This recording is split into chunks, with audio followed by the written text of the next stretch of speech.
Front and Center. Front and Center. A focus on important and significant developments affecting the lives of Filipinos, not only in the Philippines, but also those living and working around the world. Join us in Front and Center. Front and Center. Here on Radyo Pilipinas World Service. Welcome to Front and Center, where we focus on developments in the Philippines, legislation that provides policies and directions that strives to promote a better economy for the country, issues that concern the welfare and well-being of every Filipino. All of these and more will be Front and Center. You can watch this program on our Facebook page and YouTube channel. That's Radyo Pilipinas World Service. This program can also be heard on the following shortwave frequencies. That's 9.475 MHz, 15.640 MHz, and 17.820 MHz. Join us for another edition of Front and Center with your host, Jerome Toledo. And in this edition, we are now joined by a member of the House, particularly the House Committee on Basic Education and Culture. Nearly 12 billion pesos has been reduced to the Department of Education's budget for 2025. So what is the program being affected in the cut, and how is this going to affect the Education Department in delivering its services to the public and the stakeholders, which is the students? So now let's watch and listen to the interview of the program to House Committee on Basic and Education and Culture Chairperson, Congressman Roman Romulo. Congressman Roman Romulo, the chairperson of the House Committee on Basic Education and Culture. Thank you so much for joining us in the program. Well, thank you, Jerome, for the invitation, and I'm happy to respond to your queries. Okay, thank you so much, and the pleasure is ours. Okay, let me start with this question in this edition of our program. The Department of Education's budget for 2025 were slashed by nearly 12 billion pesos. And the Congress, through its bicameral conference committee, reduced the budget of the Education Department from almost 749 billion pesos down to 737.08 billion pesos. And the Department of Education, through its Secretary Sonny Angara, took to social media to lament the cut, calling it a missed opportunity. So, my question, Congressman Romulo, so how is this budget cut going to affect the delivery of Department of Education services to the public and its stakeholders? Well, thank you, Jerome. First of all, I think we all know that the Philippine education system will still has a lot of challenges. We have shortages in classrooms, which numbers about at the minimum or at a conservative estimate about 160,000 classrooms. Mm-hmm. We've got a lot of existing classrooms, school buildings which must be repaired because of the typhoon, the typhoons that passed through the country this past few years, in particular the past few months. Yeah, right. Also because of wear and tear. Mm-hmm. Secondly, we also have a lot of other challenges in the education system, such as, of course, we want to improve the pay of our teachers. That's one. Mm-hmm. Secondly, we want to ensure that they get more allowances. And because of this, including technology, really there are many challenges in the education sector. Now, with the amount of funding that we have, I think it was the best to be able to prioritize which challenges would have the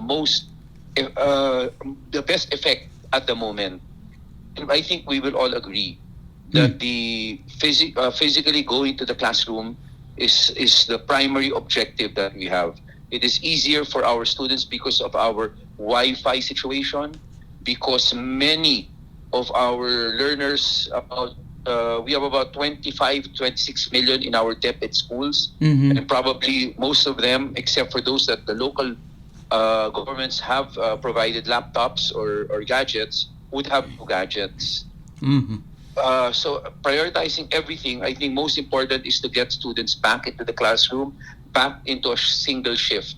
Currently, we have many of our schools operating with double shift and triple shift, meaning that they've contracted the hours because of the because of the shortage of classrooms.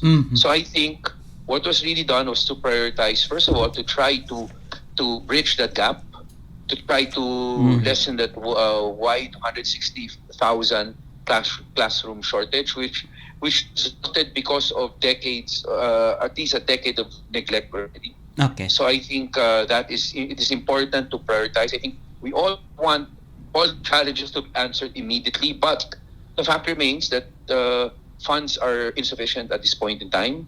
Whatever one will say, we are still recovering from the COVID-19 pandemic. The economy is still recovering. It's on its way up, but again, we must be patient enough to wait until it goes back to or increases from the pre-pandemic levels.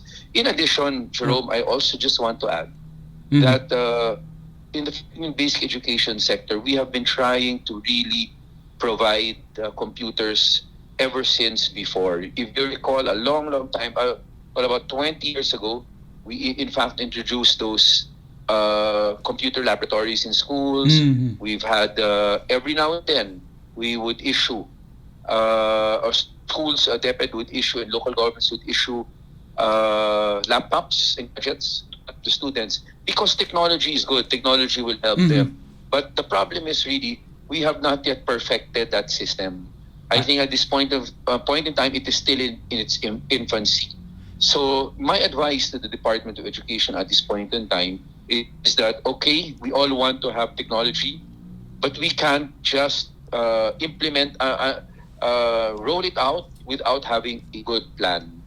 A plan would entail, first, they should have a school mapping of all the schools which are already experiencing 3 shifts, 2 shifts.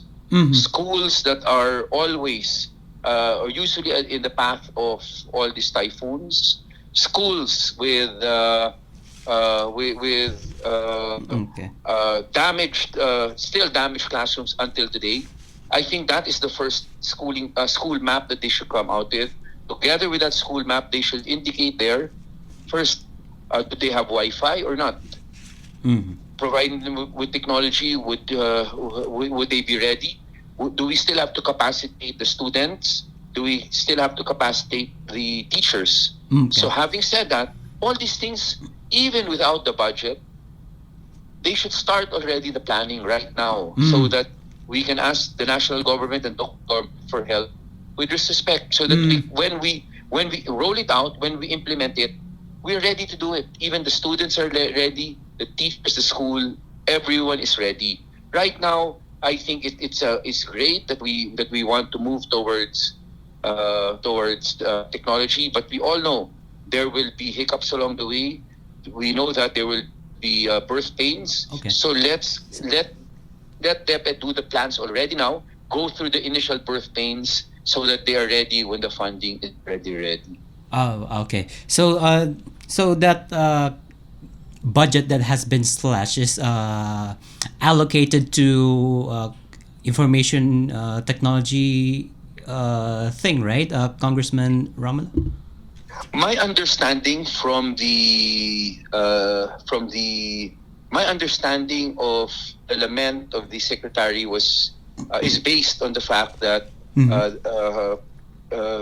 the slashed budget could have been used to purchase laptops. That's my understanding, and that's where I'm coming from. That we all lament that. We would have wanted everything to be perfect. We would have wanted all sides already ready for everything. But with the limited budget that we have, I think policymakers made a decision to first prioritize, first of all, classroom buildings, because that entails face-to-face classroom, which is more effective.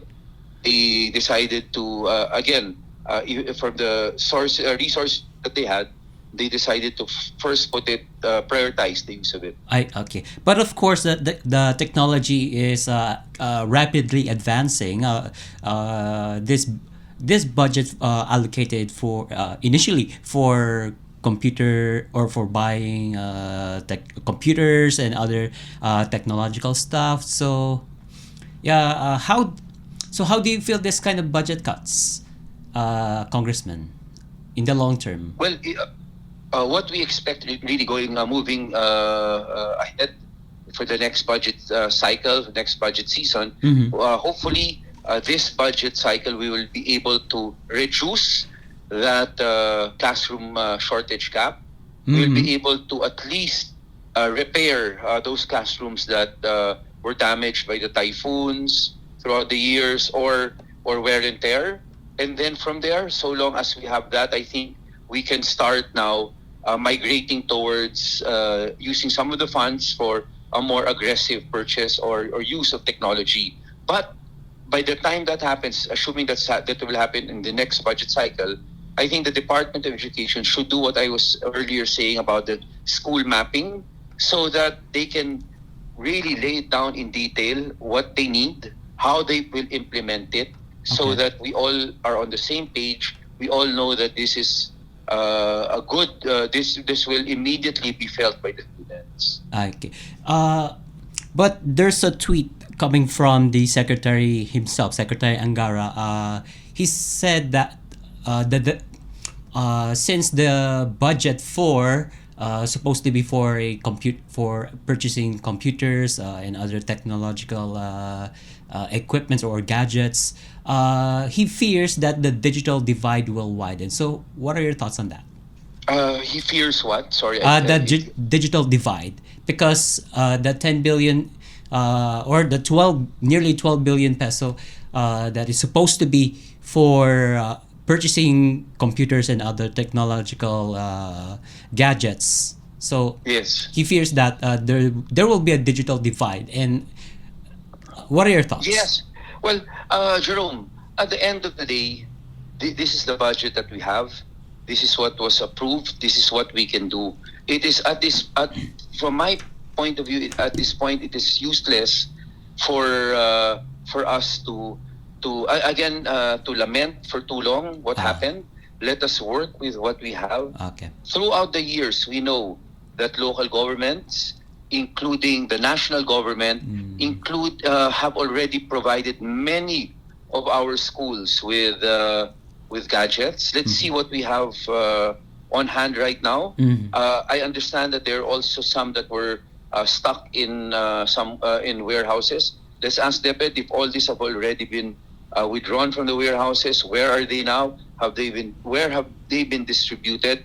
My point is, let's work with what we have, so that if ever there is going to be that widening of the digital divide, at the end of the day, through solutions, through working together, we should be able to try to ease that widening, or even to bridge it somehow. Yeah. Okay. My last question, Congressman Romulo. So, the final budget will be transmitted to the palace, up for President Marcos Jr.'s review and eventual signing. Okay, since this 12 billion peso is being slashed, would there be a motion? Would you know if there will be a motion to make an appeal to the president, and at the same time to have talks with Senator Win Gatchalian, which leads the Senate Committee on Basic Education, to restore that slash budget? Well, that I would it would be difficult for me to second guess how the president would treat the proposed, the approved or ratified budget by the Senate, the Philippine Senate, and the House of Representatives, which by now should have been, or it's on its way to being transmitted to the president. It's very difficult to second guess that. I think even the executive department would be. I'm sure they're very much aware, since they were the ones who submitted the budget, of the budgetary constraints, limitations also, and of course it's really prioritizing certain things. So at the end of the day, hopefully. We are able to just find solutions for the gaps brought about by the lowering of the budget for certain departments. Okay. I'm sure we can get our heads together. Yeah. I'm sure we'll be able to cross that bridge with all of us helping each other. Okay. And after all, there will always be a solution for everything, for every problem that we are facing regarding Yes. this budget. That is correct, Jerome. Yeah. And the key really is, we will never be, because of, I guess, our budgetary constraints, we will never be able to fund everything that we feel should be funded. Mm-hmm. But that doesn't mean that we should just give up and be sad sitting down. I think we should, as you said, find the solutions. Mm-hmm. Okay. And with that, thank you so much, Congressman Roman Romulo, the chairperson of the House Committee on Basic Education and Culture. That was a very informative and interesting discussion regarding that budget's cut from the Department of Education. Thank you so much, Congressman Romulo. Thank you, Jerome. Thank you to everyone listening. Okay. Have a good day. All right. And you've just heard and watched the interview of the program to House Committee on Basic Education and Culture Chairperson Congressman Roman Romulo. And that concludes this edition of Front and Center here on Radyo Pilipinas World Service, together with our producer Erwin Peñano and technical personnel Milo Janela. This is your host Jerome Toledo. Join us again here on Front and Center. Mabuhay and love the Philippines. You have just heard and watched Front and Center. Front and Center. Join us again for another edition here on Radyo Pilipinas World Service. Front and Center.